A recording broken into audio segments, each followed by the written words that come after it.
नमस्कार, मैं हूं प्रशांत चुरहे और आप देख रहे हैं आतंक का अटैक प्लान डीकोड। भारत के खिलाफ साजिशों का पुलिंदा बना रहे मसूद अजहर की एक और करतूत का पर्दाफाश हुआ है। न्यूज 18 को मिली एक्सक्लूसिव जानकारी के मुताबिक मसूद अजहर अफगानिस्तान में सक्रिय उन 2 आतंकी संगठनों से हाथ मिलाने की फिराक में था जिनके जरिए भारत में बड़े आतंकी हमलों को अंजाम देना सके, लेकिन भारतीय खुफिया एजेंसियों ने मसूद के आतंकी प्लान का भंडाफोड़ कर दिया है। न्यूज 18 इंडिया का सबसे बड़ा खुलासा, मसूद अजहर का तालिबान कनेक्शन बेनकाब।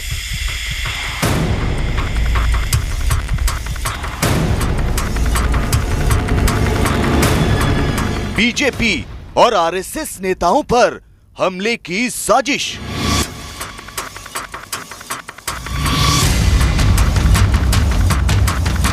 हिंदुस्तान की राजधानी दिल्ली को दहलाने का मंसूबा।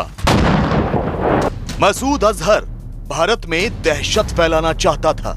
मसूद अजहर हिंदुस्तान को बम धमाकों की आवाज से खौफजदा करना चाहता था। मसूद अजहर तबाही का ऐसा मंजर पैदा करना चाहता था कि दुनिया भर के मुल्क उससे पनाह मांगने को मजबूर हो जाएं। लेकिन इससे पहले कि वो अपने मंसूबों को अमली जामा पहना पाता, इसकी भनक भारतीय खुफिया एजेंसियों को लग गई। दहशत के सबसे बड़े सिपहसालारों के साथ आतंक के मौलाना की साठगांठ का पता चल गया, जिसके जरिए मसूद हिंदुस्तान में मौत का तांडव रचने की फिराक में था। इंडियन इंटेलिजेंस एजेंसी को मिली एक खुफिया जानकारी के मुताबिक मसूद अजहर अफगानिस्तान में सक्रिय तालिबान और हक्कानी नेटवर्क के संपर्क में था। उसका मकसद इन दोनों संगठनों को अपने साथ मिलाकर भारत में बड़ी आतंकी वारदातों को अंजाम देना था। मसूद अजहर के निशाने पर भारत के महत्वपूर्ण सैन्य ठिकाने और देश के कई महत्वपूर्ण शहर भी थे। जैश-ए मोहम्मद, हक्कानी नेटवर्क और तालिबान आतंक का ये गठजोड़ मिलकर भारत को अशांत करना चाहता था। मसूद अजहर अपने दहशतगर्द दोस्तों के साथ मिलकर भारत से अपनी खुन्नस निकालना चाहता था। लेकिन इससे पहले कि दहशत की ये खिचड़ी पकती, भारतीय खुफिया एजेंसियों ने इसे सूंघ लिया और जो जानकारियां हासिल हुई उसके मद्देनजर चौकसी बढ़ा दी गई। भारतीय सुरक्षा बल पहले से भी ज्यादा अलर्ट हो गए हैं। सीमा से सटे इलाकों के साथ साथ शहरों में भी हमारे सिपाही मुस्तैद हैं। न्यूज 18 इंडिया को मिली एक्सक्लूसिव जानकारी के मुताबिक मसूद अजहर तालिबान और हक्कानी नेटवर्क को भी भारत में फिदायीन हमले करने के लिए उकसा रहा था। दिसंबर 2018 में तालिबान और हक्कानी नेटवर्क के कई कमांडर्स के साथ मसूद ने मीटिंग भी की थी, जिसका मकसद साल 2019 में हिंदुस्तान में बड़े आतंकी हमलों को अंजाम देना था। अफगानिस्तान में फैले हक्कानी नेटवर्क के 2 कमांडर बिलाल जरदान और गुल अब्दुल रहमान से इसी मकसद से खास तौर पर वो मिला भी था। पाकिस्तान आर्मी और आईएसआई जो है वो इन सब संगठनों को पालती है और उनको आपस में जोड़ने वाले पाकिस्तान आर्मी और आईएसआई है। अगर पाकिस्तान आर्मी और आईएसआई हक्कानी नेटवर्क को और तालिबान को बोले कि मसूद अजहर के साथ मिलकर काम करना है तो वो अवश्य करेंगे। इसमें किसी प्रकार का कोई शक नहीं कि मसूद अजहर तालिबान और हक्कानी नेटवर्क में काफ़ी क्लोज कॉन्टैक्ट्स हैं।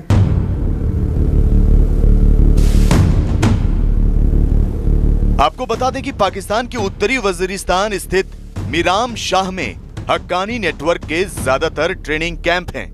दुनिया के नक्शे पर पाकिस्तान का ये छोटा सा इलाका आत्मघाती हमलावरों के ट्रेनिंग सेंटर के तौर पर जाना जाता है। यहाँ अफगान और महसूद युवकों को सुसाइड हमलावर बनने की तालीम दी जाती है। इसके अलावा मोहम्मद और ओरकजई के युवक भी ट्रेनिंग के लिए यहाँ लाए जाते हैं। तो आपको बता दें कि मीराम शाह में ट्रेनिंग लेने वाले युवकों को 2 महीने तक सेंटर से बाहर निकलने की इजाजत नहीं होती। फिदायीन बनने की ट्रेनिंग पूरी होने के बाद ही वो इलाके से बाहर निकल पाते हैं। फिदायीनों के दोस्तों और परिजनों को ट्रेनिंग से पहले एफिडेविट पर दस्तखत करने होते हैं, जिसमें आत्मघाती हमलावर का नाम, पिता का नाम, उम्र, पता, शिक्षा, निजी मोबाइल नंबर जैसी जानकारियां देनी होती हैं। यही नहीं, ट्रेनिंग के दौरान आतंकियों को मोबाइल फोन इस्तेमाल करने और किसी बाहरी व्यक्ति से दोस्ती की इजाजत नहीं होती। भारत के खिलाफ तो पाकिस्तान हर प्रकार से साजिश करता है, हर प्रकार की कोशिश करता है। ये भी एक और कोशिश है। पाकिस्तान की कोशिश है कि जितने भी आसपास के देश हैं उनमें भी लड़ाके खड़े करे। बांग्लादेश में करने की कोशिश कर रहा है, नेपाल में करने की कोशिश कर रहा है, और जहाँ जहाँ उसको सक्सेस मिल सकती है, वहाँ कोशिश करेगा।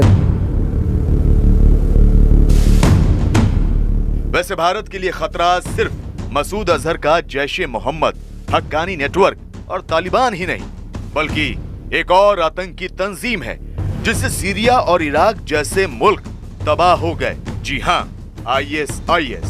आईएसआईएस जिहाद के नाम पर युवाओं को भड़काकर आतंकी बनाता है, फिर उन्हें शरिया का वास्ता देकर एक ऐसी जंग में झोंक देता है जिसमें तबाही के अलावा हासिल कुछ नहीं होता। ये बात अलग है कि फिलहाल आईएसआईएस का वजूद मिट रहा है, लेकिन ये भी हकीकत है कि उसकी विचारधारा से प्रभावित लोग आज भी आतंक के उसी रास्ते पर चल रहे हैं। भारतीय खुफिया एजेंसियों को मिली जानकारी के मुताबिक आईएसआईएस भारत में बड़े हमलों को अंजाम देना चाहता है। आईएसआईएस के निशाने पर बीजेपी और आरएसएस के नेता हैं। यही नहीं, दिल्ली में काम कर रहे भारत सरकार के बड़े अधिकारी भी आईएसआईएस के निशाने पर हैं। डेफिनेटली पॉसिबल है। इलेक्शन आने वाली है, बहुत रैलीज होंगी, ये सारे नेता अपने आप को ज़बरदस्त एक्सपोज करते हैं फॉर ऑब्वियस रीजंस। ऐसे में अवश्य कोशिश की जाएगी इनको निशाना बना के ख़त्म किया जाए, और इसी के लिए अलर्ट भी जारी किया हुआ है, क्योंकि 100% अटेम्प्ट होगा टू एलिमिनेट। जाहिर है, पाकिस्तान ने जिन आतंकियों को पाला पोसा, दहशतगर्दी में शामिल जिन आतंकी तंजीमों को शय दी, जिस कट्टरपंथी विचारधारा को हवा दी, आज वही नापाक ताकतें मिलकर हिंदुस्तान के खिलाफ साजिशों का ताना बाना बुन रही है। पाकिस्तान समर्थित आतंकी संगठन जैश ए मोहम्मद और लश्कर तैयबा आज भी भारत के खिलाफ साजिश रच रहे हैं।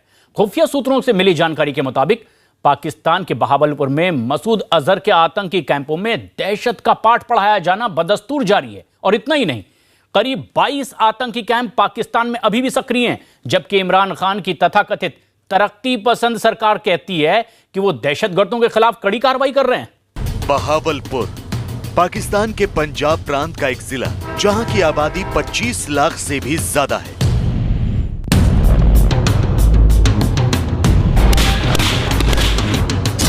लेकिन फिलहाल ये शहर मसूद अजहर जैसे कुख्यात आतंकी का पसंदीदा ठिकाना बना हुआ है, जहां वो न सिर्फ महफूज है बल्कि पाकिस्तानी फौज की निगरानी में ऐश कर रहा है, भारत के खिलाफ साजिशें रच रहा है।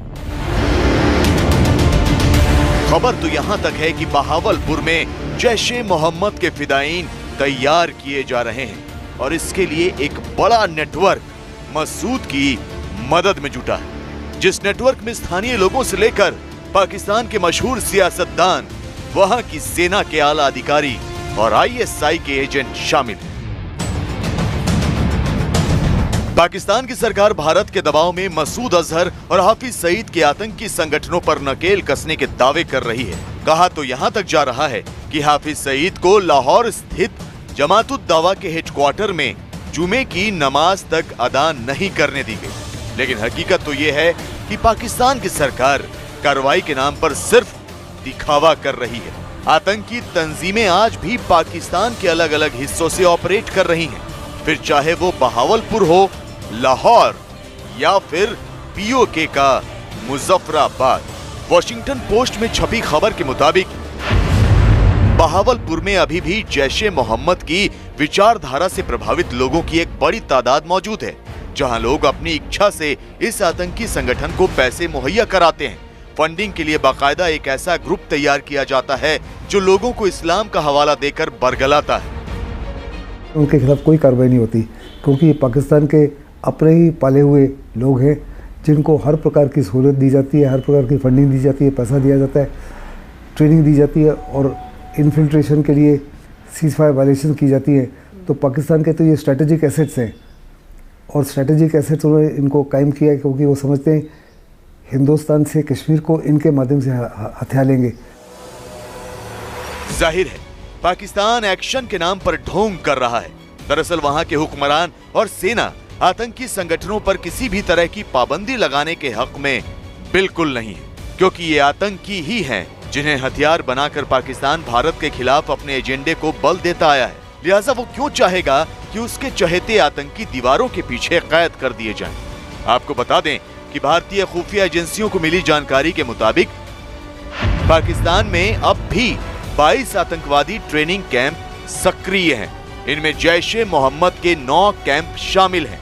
ये सभी आतंकी कैंप पाकिस्तानी सेना की जानकारी में और उनके संरक्षण में चलाए जा रहे हैं। जितने भी टेररिस्ट ट्रेनिंग कैंप्स हैं 22 या उनसे ज़्यादा वो वहाँ सक्रिय हैं, क्योंकि पाकिस्तान की आर्मी ISI उनको हर प्रकार की सहूलतें दे रहे हैं, हर प्रकार की प्रोटेक्शन दे रहे हैं, हर प्रकार का सपोर्ट दे रहे हैं। और इमरान खान की सरकार हैंड इन ग्लव है उनके साथ में। इमरान खान को तो कुर्सी में बिठाया है पाकिस्तान की आर्मी, ISI और आतंकवादियों ने। पाकिस्तान चाहे लाख दावे कर ले कि वो आतंक के खिलाफ कड़ी कार्रवाई कर रहा है, लेकिन उस पर कोई यकीन नहीं करने वाला, क्योंकि दुनिया जान चुकी है कि पाकिस्तान एक ऐसा मुल्क है जो बारूद के ढेर पर बैठा है और खुद ही उसमें आग लगाने की। अगर हमारे पास राफेल होता, राफेल की जो फाइलें हैं, राफेल की सर्टिफिकेट दे देगा। Rafale Rafale Rafale Rafale Rafale Rafale Rafale Rafale Rafale Rafale हर तरफ राफेल। सत्ता की गलियों में बस इसी नाम की चर्चा है। जिस एक नाम से इतना सियासी बवाल मचा है, वो राफेल आखिर चीज क्या है? सेना की जरूरत से लेकर सियासत की सुर्खियों में लगातार छाया हुआ एक ऐसा नाम है राफेल। राफेल एक ऐसा फाइटर प्लेन है जो बरसों से फ्रांस की ताकत बना हुआ है। अब इस राफेल विमान को भारतीय वायुसेना के लड़ाकू विमान के बेड़े में शामिल करने की रणनीति और योजना पूरी तरीके से तैयार हो चुकी है। राफेल पर सियासत भले ही छिड़ी हो, लेकिन आज हम उनको बताएंगे कि राफेल जब भारतीय वायुसेना के बेड़े में शामिल हो जाएगा तो ताकत में किस तरीके से बदलाव आएगा और कैसे पाकिस्तान को पस्त करने में ये विमान बड़ी भूमिका निभाएगा। स्ट्राइक समय हमारा जवानों ना हाथ में राफेल होत तो अमारू एके जात नहीं अने एमनु एके बचत नहीं। प्रधानमंत्री का यह बयान बता देने के लिए काफी है कि भारतीय वायुसेना में इस समय राफेल की क्या अहमियत है।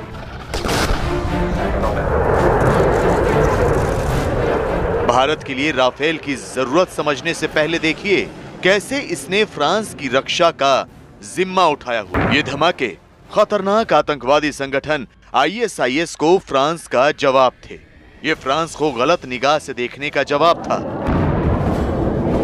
और जवाब देने वाला था फ्रांस के दुश्मनों को मौत की नींद सुलाने वाला फाइटर प्लेन राफेल। हवा से हवा में मार करने वाली BVR मिसाइल की क्षमता से लैस राफेल आपात स्थिति में किसी भी दुश्मन पर मौत बनकर टूट सकता है।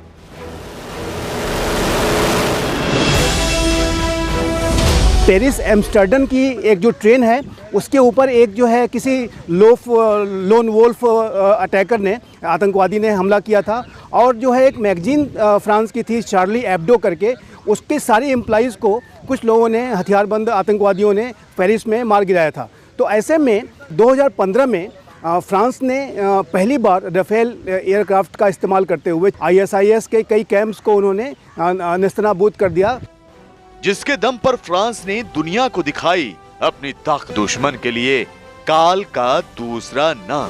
फुर्ती ऐसी कि बड़ी बड़ी मिसाइलें धोखा खा जाएं, हमला ऐसा कि जर्रा जर्रा तबाह बर्बाद हो जाए। मिसाइल, बम और रॉकेट से लैस आसमान में उड़ता बारूद का जखीरा। दुनिया के सबसे खतरनाक फाइटर प्लेन में से एक, जो भारत का रक्षा कवच बनने वाला है। राफेल फ्रेंच भाषा में इसका अर्थ होता है तूफान। जैसा नाम वैसा काम। इसकी मारक क्षमता अचूक होती है और इसे दुनिया के खतरनाक हथियारों से लैस किया जाता है, जो कि जमीन के अंदर गुप्त ठिकानों को भी तबाह कर सकते हैं। राफेल दिन रात नहीं देखता, सर्दी गर्मी का इंतजार नहीं करता।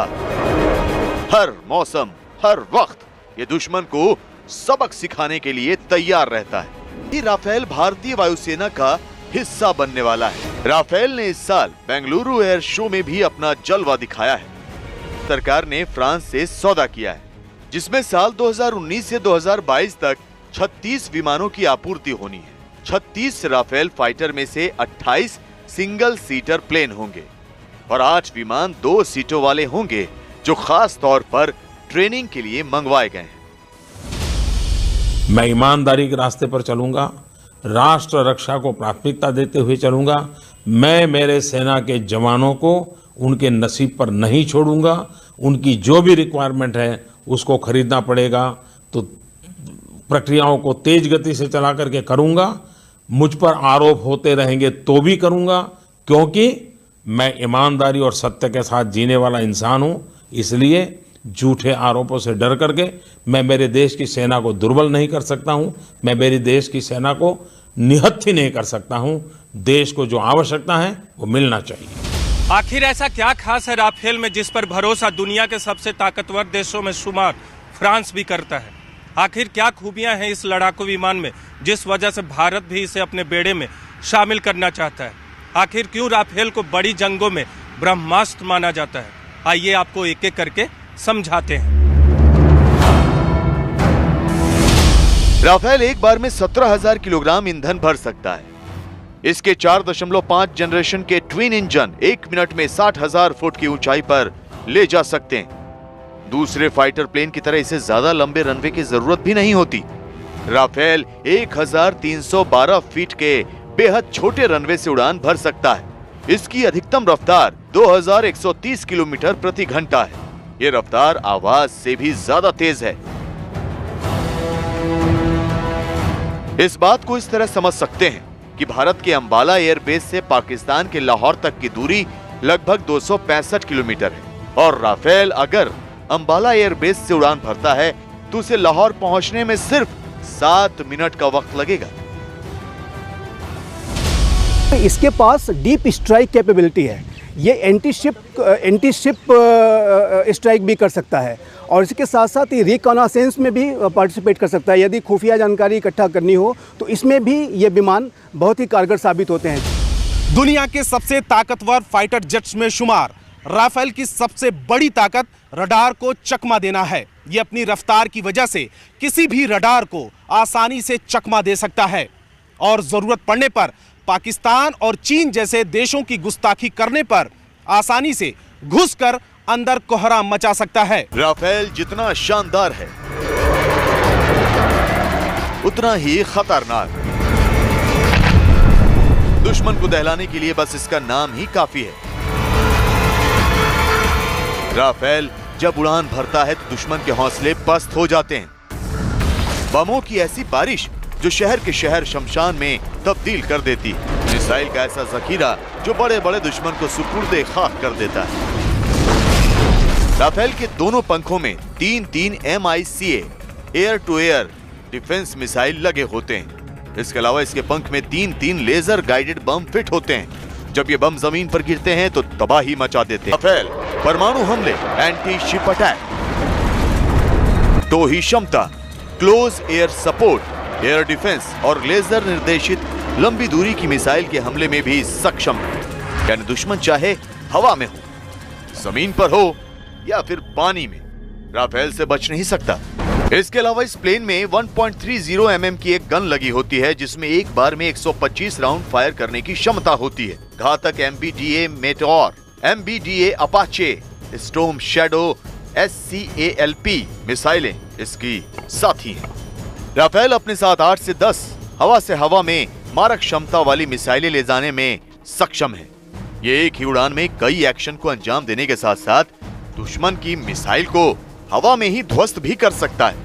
भारत का ये रक्षक एक साथ 40 टारगेट को ट्रैक कर सकता है और 4 टारगेट पर एक साथ फायर भी कर सकता है। यदि ये विमान हमारे पास होते हैं और यदि इन विमानों का इस्तेमाल, राफेल विमानों का इस्तेमाल ये बालाकोट जैसे ऑपरेशन में किया गया होता तो मुझे लगता है कि और ज़्यादा बेहतर सफलता मिलती, क्योंकि इसकी स्टैंड ऑफ स्ट्राइक कैपेबिलिटी और ज़्यादा है मिराज की तुलना में, क्योंकि ये और मॉडर्न वर्जन के विमान है। इसीलिए राफेल फाइटर पायलटों की पसंद है। इसकी एक और वजह है इसका 0-0 इजेक्शन सीट तकनीक, जो विमान की कम रफ्तार में होने के बावजूद आपात स्थिति में पायलट को बाहर फेंक देती है। भारत को मिलने वाले राफेल में भारतीय वायुसेना के हिसाब से कुछ फेरबदल भी किए गए हैं, क्योंकि इसकी वजह है बेहतरीन तकनीक और ताकत। इन सबसे लैस राफेल युद्ध में जीत की गारंटी माना जाता है, जिसके शब्दकोश में हार जैसे शब्दों की कोई जगह नहीं है। और जिसके आने से भारतीय वायुसेना की ताकत कई गुना बढ़ जाएगी। 2016 की एक रिपोर्ट के मुताबिक भारत को अपनी सुरक्षा के लिए वायुसेना की करीब 42 स्क्वाड्रन की दरकार है, जबकि मौजूदा समय में हमारी वायुसेना के पास केवल 31 स्क्वाड्रन ही काम कर रही है और भारत फिलहाल 11 स्क्वाड्रन की कमी से जूझ रहा है। वायुसेना की हर स्क्वाड्रन में करीब 16 से 18 लड़ाकू विमानों की दरकार होगी। राफेल का यदि आ जाता है तो ये 2 स्क्वाड्रन और बढ़ेंगे और ये एडवांस वर्जन के विमान हैं, निश्चित रूप से इससे क्षमता और बढ़ेगी। ऐसे में 36 राफेल विमानों का आंकड़ा सुनने में भले ही कम लग रहा हो, लेकिन एक राफेल दुश्मन के 5 लड़ाकू विमानों को ध्वस्त करने का मादा रखता है। भारतीय वायुसेना के पास मौजूद MiG-21 और MiG-27 को धीरे धीरे रिटायर किया जा रहा है।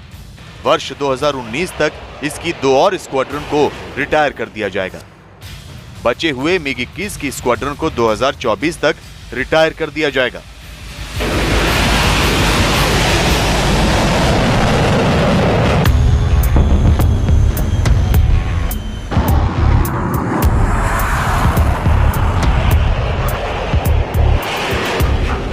मिग फाइटर प्लेन में लगातार होते हादसों की वजह से ही इसे उड़ता ताबूत कहा जाता है। 8 मार्च 2019 को ही राजस्थान के बीकानेर में वायुसेना का एक MiG-21 बाइसन क्रैश हो गया।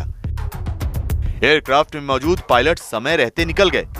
प्लेन अपनी रूटीन गश्त पर था। क्रैश के बाद वायुसेना ने जांच के आदेश दे दिए। वायुसेना के पुराने पड़ रहे युद्धक बेड़े चिंता की बात है, इसीलिए जरूरी है कि अपने घर की रखवाली के लिए हर मोर्चे पर तैयार रहा जाए। दुश्मन पर मनोवैज्ञानिक दबाव बनाने और अपनी सुरक्षा करने के लिए भारत हथियारों की खरीद और निर्माण करता है और यही वजह है कि भारतीय वायुसेना ने यह साफ कर दिया है कि राफेल की ताकत का इस्तेमाल विनाश के लिए नहीं होगा।